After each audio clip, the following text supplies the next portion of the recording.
नमस्कार, मैं पंडित सुशील कुमार शर्मा अथर्व ज्योतिष केंद्र एवं आचार्य पूजा भंडार में एक बार पुनः आप सभी का स्वागत करता हूं।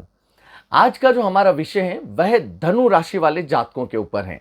वर्ष 2023 में मई का महीना धनु राशि वाले जातकों के लिए किस प्रकार से बीतेगा, आज इस विषय में चर्चा होगी। यदि अभी तक आपने अथर्व ज्योतिष केंद्र को सब्सक्राइब नहीं किया है तो आप उसे सब्सक्राइब अवश्य करें। इस चैनल के माध्यम के द्वारा आपको समय समय के ऊपर ज्योतिष से जुड़ी हुई जानकारियां प्राप्त होती रहेगी। यहां पर यदि धनु राशि वाले जातकों के बारे में ग्रहों की चलायमान स्थिति के बारे में चर्चा की जाए तो मास के प्रारंभ से ही शनि कुंभ राशि का होते हुए तृतीय भाव में चलायमान रहेंगे। साथ ही यहां पर राहु, सूर्य, बृहस्पति और बुध मेष राशिगत होते हुए संतान भाव में चलायमान कहे गए हैं। साथ ही शुक्र वृषभ राशि का षष्ठम भाव में चलायमान है, मंगल मिथुन राशि का सप्तम भाव में चलायमान है, चंद्रमा सिंह राशि का नवम भाव में चलायमान है, केतु तुला राशि के एकादश भाव में चलायमान कहे गए हैं। यहां पर यदि धनु राशि वाले जातकों के बारे में प्रथम सप्ताह की बात की जाए तो 1 से 7 मई के समय की शुरुआत जातक के लिए बहुत शानदार होगी। ऐसा कहा जा सकता है कि इस समय अवधि में जातक के द्वारा किए गए कार्य, जिसे ये कह सकते हैं कि जातक की मेहनत रंग पूरी तरीके से लेके आएगी। साथ ही साथ जातक जो परिश्रम कर रहा है उसका परिणाम भी जातक को बहुत अच्छा मिलेगा। साथ ही यहां पर 2, 3 और 4 मई की यदि चर्चा की जाए तो यह समय जातक के लिए सम्मान सूचक समय कहा जा सकता है। इस समय अवधि में जातक को कहीं ना कहीं से सम्मान प्राप्ति के अवसर जरूर मिलेंगे। और हाँ, ऐसा भी कहा जा सकता है कि ये जो समय है, इस समय अवधि में जातक अपने समाज के प्रति कुछ ऐसे कार्यों का निर्वहन कर सकता है जिसके द्वारा उसका सम्मान हो। साथ ही यहां पर यह कहा जा सकता है कि इस समय अवधि में जातक अपना कहीं बाहर जाने का प्रोग्राम भी इस समय अवधि में बना सकता है। साथ ही साथ यदि 5 और 6 मई की यदि यहां पर चर्चा की जाए तो यह भी समय बहुत ही शानदार कहा गया है। इस समय अवधि में ऐसा कहा जाता है कि यदि किसी के साथ में हमारे वाद विवाद हुए हैं, पुरानी कोई झगड़ा है, पुराना कोई झगड़ा या वाद विवाद चाहे भाइयों के साथ हो, मित्र के साथ हो या किसी अन्यंत्र व्यक्ति के साथ हो, तो वह भी पूरी तरीके से, जिसे ये कह सकते हैं कि उसमें भी समझौतावादी दृष्टिकोण होगा। साथ ही साथ कहीं ना कहीं बात आपकी पुनः चलना शुरू हो जाएगी। 6 और 7 के मध्य की यदि बात की जाए तो यह समय थोड़ा सा उत्तेजक समय कहा जा सकता है। इस समय अवधि में ऐसा कहा जा सकता है कि अनावश्यक गुस्सा आपको आएगा। यात्रा करते हुए आप विशेष तौर से इस समय अवधि में ध्यान दें, क्योंकि आपका गुस्सा काफी इस समय अवधि में तेज होगा और गुस्से से काफी काम बिगड़ भी जाते हैं। तो यहां पर इन चीजों का थोड़ा सा ख्याल रखें। देखो, मैं आप धनु राशि वाले जातक हैं तो विशेष तौर से मैं आपको एक बात और कहना चाहता हूं कि आप गुरु के नियमों की पालना जरूर करें। गुरु के नियम क्या होते हैं? आप गुरुवार के दिन घर में पोछा ना लगाएं, गुरुवार के दिन आप बाल ना धोएं, गुरुवार के दिन आप दाढ़ी नाखून ये ना कटवाएं, गुरुवार के दिन आप कपड़े ना धोएं। ये आपके लिए सर्वश्रेष्ठ रहेगा। इस दिन यह भी हो सकता है कि आप भगवान भोलेनाथ को पीले पुष्पों की माला चढ़ाएं, तो यह भी बहुत ही आनंददायक है। इसके द्वारा भी गुरु आपका अच्छा होता है और आपको शुभ फलों की प्राप्ति देता है। यहां पर यदि द्वितीय सप्ताह की बात की जाए कि 8 से 15 मई का समय किस प्रकार से बीतेगा, तो 8 और 10 के मध्य का समय जातक के लिए अनुकूल रहेगा।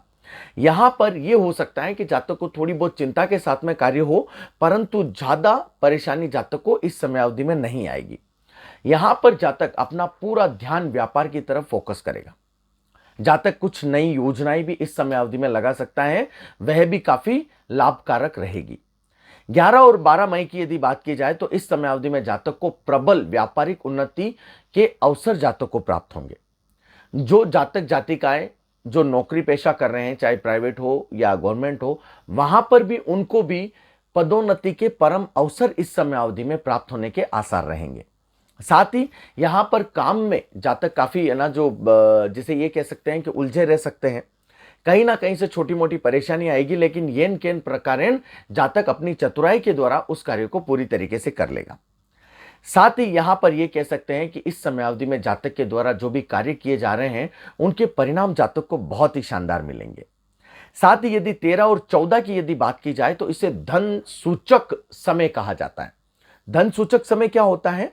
यदि आप व्यापार के प्रति हो या कोई भी ऐसा बड़ा इन्वेस्टमेंट कर रहे हो जहां पर आपको अचानक धन प्राप्ति के प्रबल योग बनना, बहुत अच्छा समय है।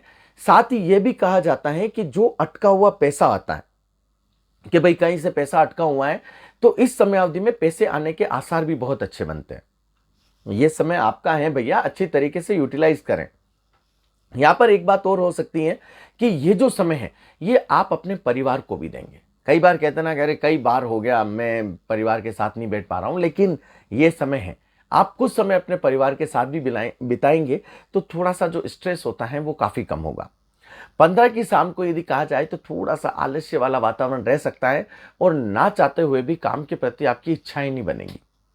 यदि तृतीय सप्ताह की बात की जाए, 16 से 23 की बात की जाए, तो 16 से 23 का समय आपके लिए बैंकिंग कार्य करने के लिए सबसे उपयुक्त कहा जाता है।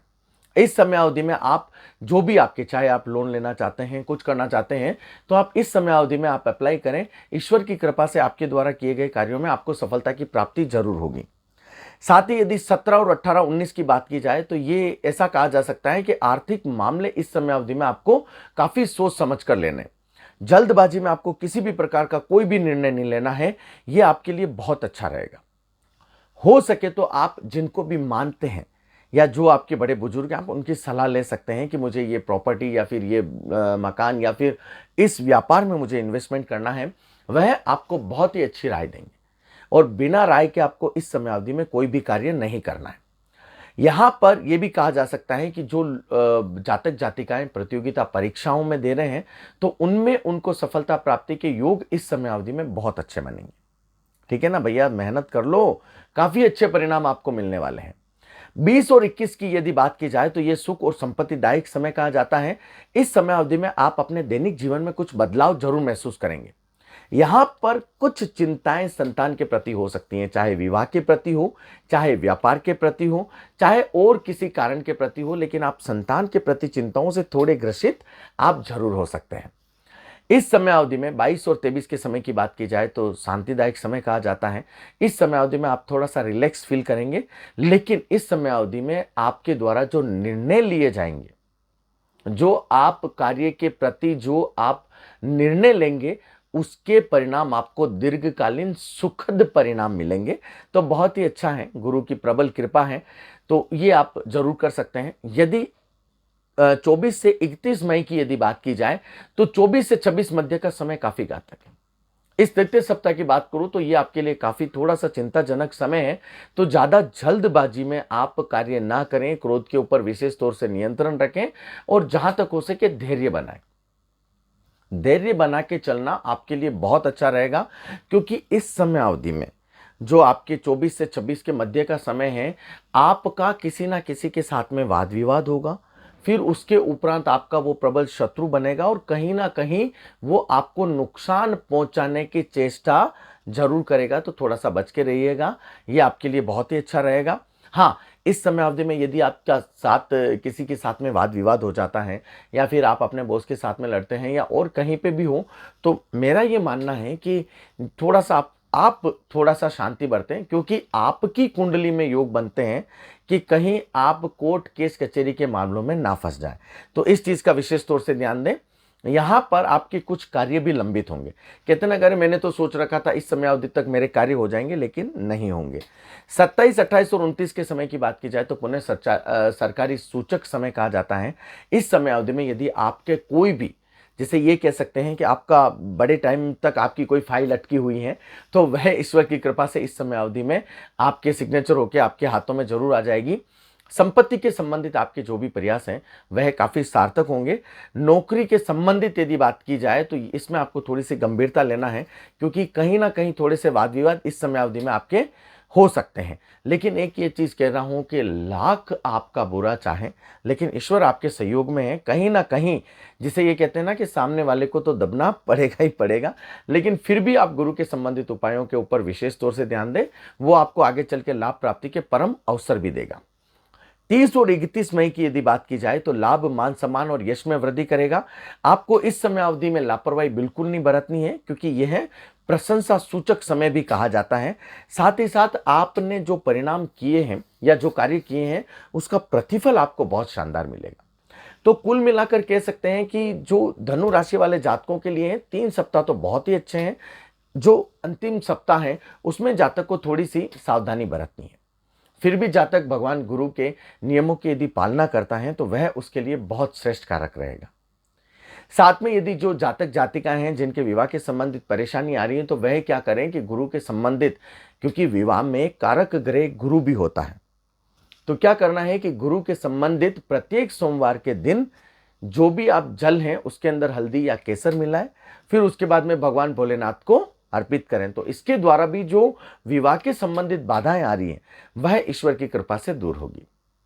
यदि अभी तक आपने अथर्व ज्योतिष केंद्र को सब्सक्राइब नहीं किया है तो आप उसे महाराज सब्सक्राइब अवश्य करें।